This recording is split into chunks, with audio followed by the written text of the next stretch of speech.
Bienvenue dans le podcast Écoute-toi, je suis Aurélie Nussbaumer, psychologue spécialisée dans la perte de poids. Dans ce podcast, on va aborder tout ce qui touche aux problématiques de poids d'un point de vue psychologique, parce que ma spécialité, c'est les freins et blocages inconscients qui vous empêchent de maigrir. Je vous souhaite une bonne écoute.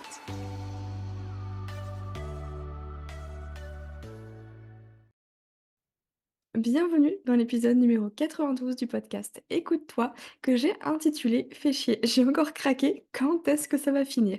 Je suis ravie de vous retrouver aujourd'hui pour ce nouvel épisode qui, je suis sûre, va vous parler, puisque cette phrase est directement tirée de ce que j'ai pu entendre lors de mes accompagnements. Donc j'espère qu'on va décortiquer un petit peu tout ça, mais avant d'entrer dans le vif du sujet, j'ai une petite nouvelle à vous partager. Le mercredi 6 mars à 18h30, j'organise une masterclass, une conférence en ligne totalement gratuite qui s'intitule «Moins 10 kilos sans sacrifice et sans artifice». Je vous mets le lien pour vous inscrire directement dans la description de cet épisode et j'ai simplement intitulé cette masterclass «Moins 10 kilos sans sacrifice et sans artifice» parce qu'en ce moment, je ne sais pas vous, mais on voit passer tout un tas de trucs un peu farfelus, enfin peut-être pas farfelus, mais des exercices somatiques, faire du pilates au mur, des petites choses comme ça dans le but de maigrir et je veux pas dire que c'est quelque chose, qui sert à rien, pas du tout. C'est juste que encore une fois, on est en train de chercher de nouvelles méthodes, de nouvelles choses à rajouter, qui sortent un peu du lot pour qu'on ait envie de tester quelque chose qu'on n'a jamais fait et qui encore une fois nous éloigne de l'essentiel et c'est, ce dont on va revenir dans cet épisode de podcast, justement. Donc, pour commencer, j'avais envie de partir, simplement d'un constat, lors de mes accompagnements, c'est cette fameuse phrase: «Fais chier, j'ai encore craqué, mais quand est-ce que ça va finir?» où vraiment il y a cette notion de, on a l'impression que c'est un cercle vicieux, que ça s'arrêtera jamais et on ne sait pas trop comment faire, pour s'en dépatouiller. Et première chose, c'est que quand on est très attaché à la valeur des aliments, qu'ils soient bons, mauvais, la qualité nutritionnelle, les calories et cetera, ben, on est très attaché parce que, bien sûr, ça rassure, c'est quelque chose de tangible, c'est mathématique. Manger moins, bouger plus, baisser, ses apports caloriques pour, réussir à augmenter sa perte de poids, ça paraît simple et logique en soi. Pourtant, on sait bien que c'est pas si simple et que c'est pas comme ça que ça fonctionne. Pour les personnes très cartésiennes, qui sont très, scientifiques, dans le contrôle, bah, ces personnes-là, elles ont besoin justement de se rattacher à des éléments qui soient concrets, tangibles. Le problème, c'est qu'avec l'alimentation, ça marche très bien au début, de se caler sur vraiment on va compter les aliments, les calories, on va peser les aliments et cetera. Mais au bout d'un moment, on se rend bien compte que, bizarrement, moins on mange, mais moins on perd du poids aussi. Parce qu'il y a un truc qui se passe dans notre corps, c'est physiologique, c'est que moins on mange, plus notre corps est en train d'activer l'alarme famine parce qu'il se dit: «Mince, mais du coup je n'ai plus à manger, j'ai plus les ressources pour me maintenir en vie». Donc il y a un truc qui se passe pour garantir notre survie, c'est que le corps, il se dit: «Ouh là là, il y a un danger. Attends, on va mettre en place, le système, d'urgence qui est, on va baisser le métabolisme et on va augmenter, le stockage». Comme ça, bah, du coup, le métabolisme, il va avoir besoin de moins d'énergie pour fonctionner quand même, mais du coup, on augmente le stockage comme ça, dès le moindre truc ingéré, on est sûr que ça stocke bien pour avoir de l'énergie, pour avoir du carburant. Donc c'est pour ça que ça fonctionne pas sur le long terme, qu'au bout d'un moment, on est en train de dérégler complètement notre machine, qu'est notre corps et que, bah, finalement «Je mange moins de calories, ça devrait me faire perdre du poids», ça ne fonctionne plus à ce moment-là. Et je sais que quand on est dans le contrôle aussi, bah, c'est pour se rassurer. Et on va pas se mentir, il y a peut-être un certain perfectionnisme derrière aussi.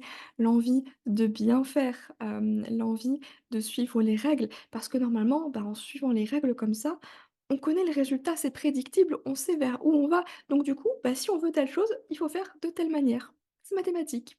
2 plus 2 égale 4. Sauf que dans la perte de poids, bah, 2 plus 2 égale 7. Et on comprend pas pourquoi. On comprend pas pourquoi, c'est pas logique, mais c'est comme ça, c'est qu'il y a le paramètre, de notre corps, de notre physiologie qui entre en compte et comme on n'a pas le même corps, bah, forcément, il y a des choses qui bougent et qui ne peuvent pas être prédictibles. Et il y a une chose que j'ai envie de vous faire passer, c'est que j'avais entendu une citation, de Gary Vee qui disait que le perfectionnisme, c'est le masque de l'insécurité.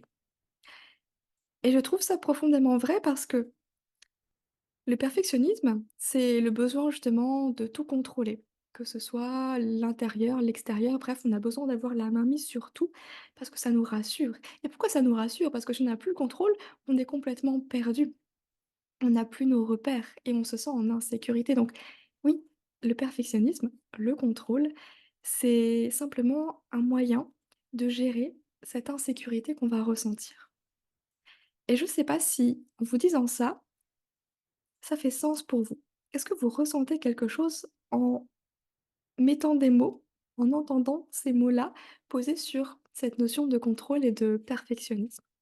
Est-ce que vous sentez cette insécurité en vous, d'une manière ou d'une autre? Parce que quand on est toujours dans l'action, dans le faire, faire, faire, dans l'énergie yang, eh ben, on s'arrête jamais, on est toujours en train de faire quelque chose, comme ça au moins, il y a pas de regret. On a fait tout ce qui était possible. Alors que si on s'arrête un petit peu, qu'on ralentit, bah, il y a potentiellement l'idée, la culpabilité derrière de se dire: «Mince, si j'avais fait telle chose, bah, j'en serais peut-être pas là aujourd'hui». Mais c'est pas si simple encore une fois dans le domaine de la perte de poids, vous l'avez bien compris. Donc ce que je veux vous faire passer, c'est que comme idée, à travers cet épisode, c'est que vous n'avez pas besoin d'avoir une assiette parfaite H24. Vous n'avez pas besoin de manger équilibré tous les jours, ni même de faire du sport 3 fois par semaine, ni même de faire de la méditation tous les matins, de prendre une douche glacée, de faire du yoga, une cure de jus détox, bref, et cetera, je pourrais continuer encore longtemps. Vous avez compris l'idée. Parce que avec toutes ces méthodes-là qui fleurissent, en plus avec l'arrivée, bah, du printemps, de l'été, et cetera, on ne fait que rajouter des couches sur tout ce qu'on a déjà essayé.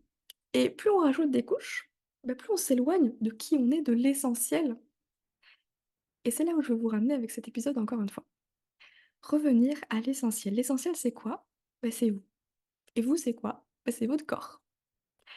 Encore une fois, votre corps, c'est vos sensations alimentaires. Mais quand on est dans le contrôle, quand on est vraiment sur les chiffres, les calories, les données, les mesures, bah, qu'est-ce qu'on fait? Bah, on est dans notre tête. Et quand on est dans notre tête, bah, on n'est plus dans notre corps. On est en train de réfléchir, on est dans notre mental, mais on n'est plus dans nos ressentis, dans nos émotions. Donc on se déconnecte complètement de ces fameuses sensations, de manière générale. Est-ce que vous sentez quand vous êtes stressé? Est-ce que vous ressentez les tensions dans votre corps? Est-ce que vous ressentez les moments où vous êtes plus apaisé, plus détendu? Mais est-ce que vous avez envie de vous reconnecter à ce corps qui aujourd'hui n'est pas celui que vous aimeriez qu'il soit? Parce que souvent, il y a un conflit aussi à ce moment-là, c'est que, bah, finalement, notre corps, on le rejette. S'il n'est pas comme on est, comme il est, s'il n'est pas comme on veut qu'il soit, bah, on l'aime pas, on le rejette. On lui dit: «Non, t'es trop gros, t'es trop ceci, t'es pas assez cela, donc je ne t'aime pas». Donc forcément, si on le rejette, on ne peut pas se reconnecter avec lui. Il y a vraiment un dilemme, une dissonance aussi à ce moment-là. Donc quand est-ce que ça va finir tout ça? J'ai envie de vous dire, ça va finir quand vous vous autoriserez à lâcher le contrôle, à sortir de votre tête pour aller dans votre corps. Et je sais que c'est pas évident. C'est à vous de voir, qu'en fait, c'est normal de craquer et c'est pas grave surtout, même si vous avez des kilos à perdre, OK? Parce que personne n'a une alimentation parfaite, pas même les diététiciens et les diététiciennes, je vous l'assure.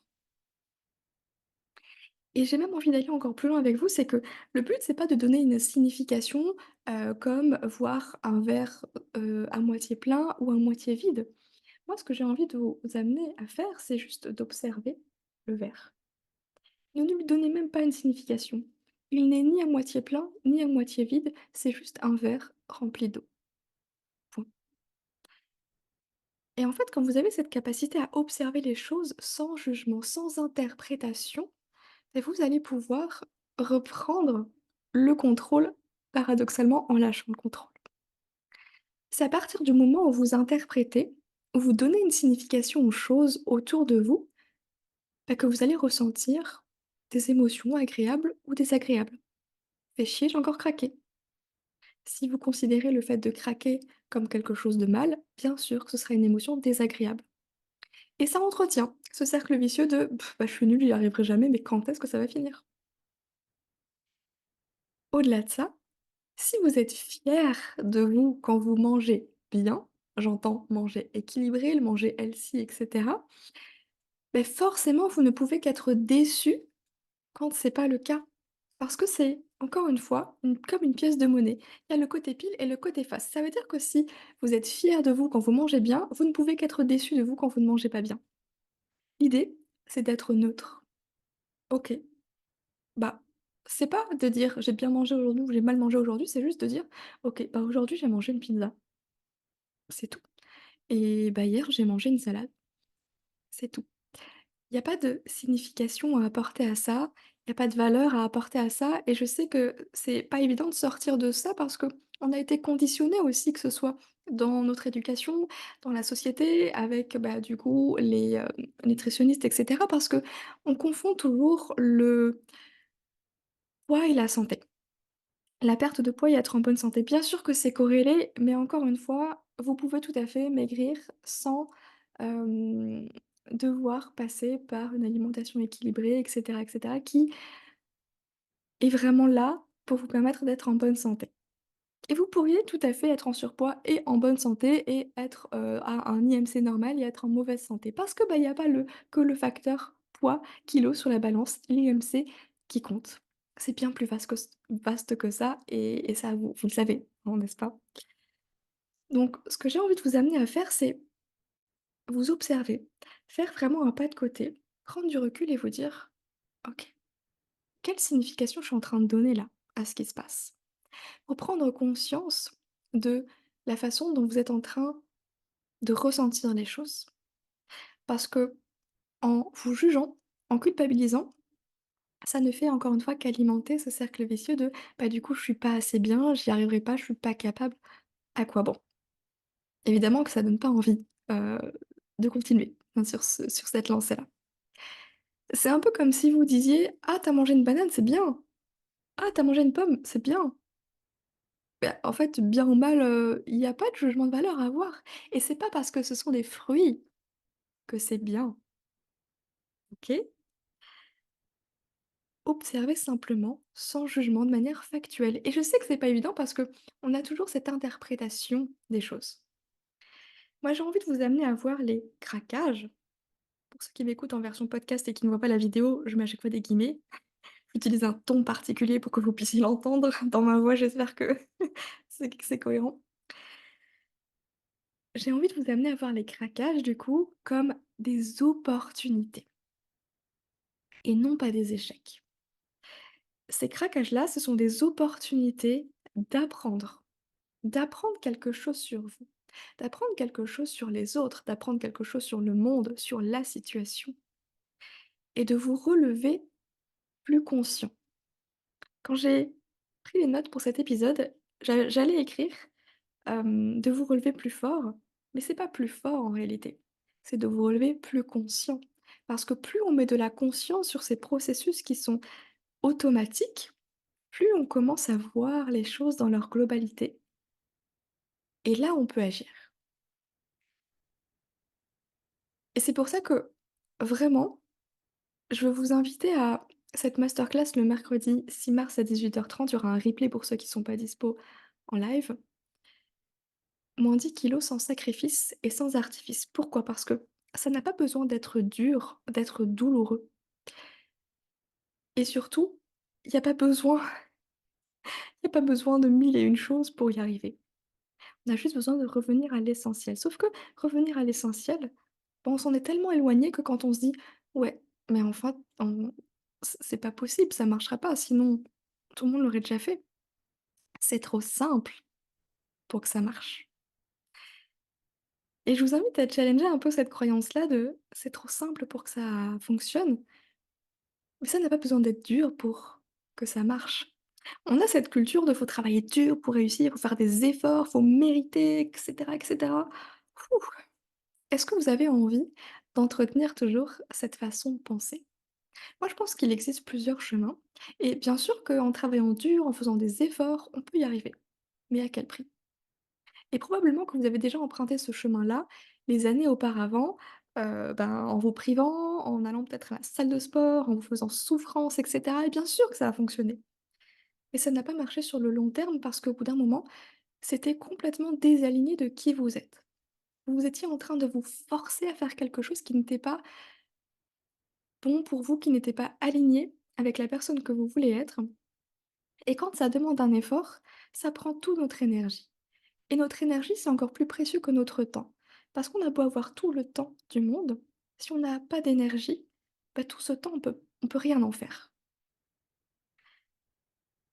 Donc l'idée, c'est de prendre un chemin qui respectera à la fois, beh, votre énergie, mais votre corps aussi, qui vous êtes.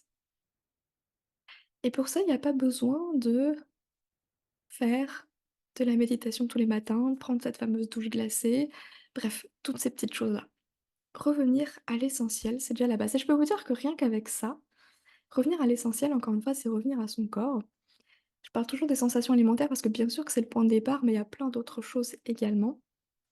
Rien qu'avec ça, vous pouvez perdre plus de 10 kilos. J'ai une personne qui a rejoint mon programme du coup alimentation sereine et consciente que je vous présenterai à la fin de cette masterclass avec une offre particulière, hem, qui a perdu plus de 10 kilos juste, je mets des guillemets encore une fois, en faisant ce travail-là de revenir à soi.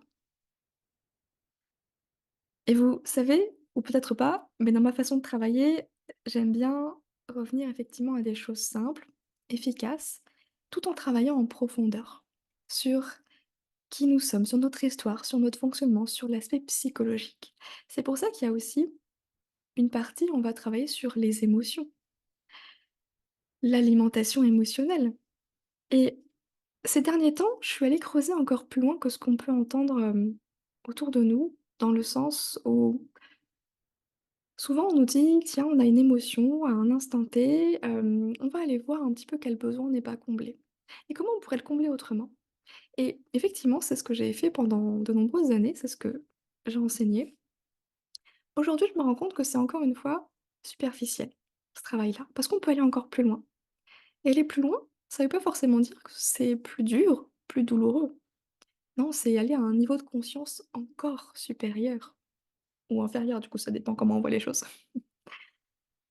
et plus on va dans ce niveau de conscience, plus on se rapproche vraiment de qui on est, de l'essence même, de notre propre fonctionnement.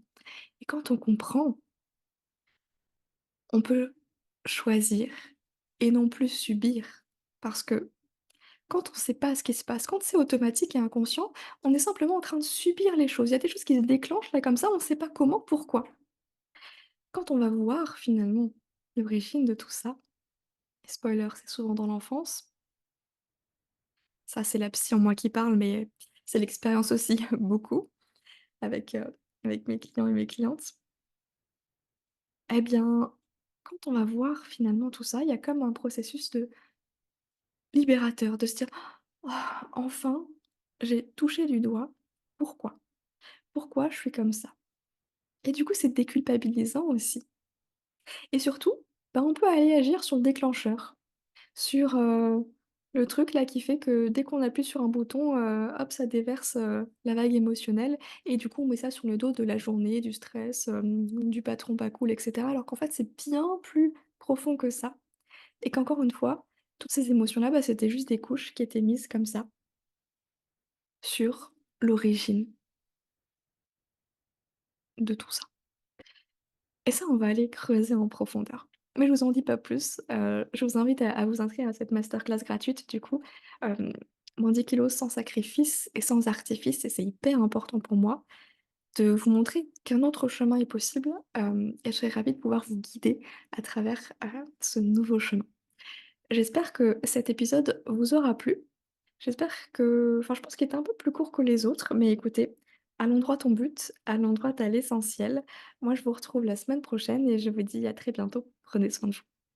Si vous avez aimé l'épisode, n'hésitez pas à le noter sur votre plateforme d'écoute pour participer à la diffusion de ce message et bien sûr partagez-le aux personnes qui ont besoin d'entendre qu'elles ne sont pas seules et que c'est pas parce qu'elles ont tout essayé que c'est perdu. Il y a toujours un chemin caché à emprunter. Je vous propose justement une approche plus psychologique avec Mincir Autrement. Merci pour votre soutien, prenez soin de vous.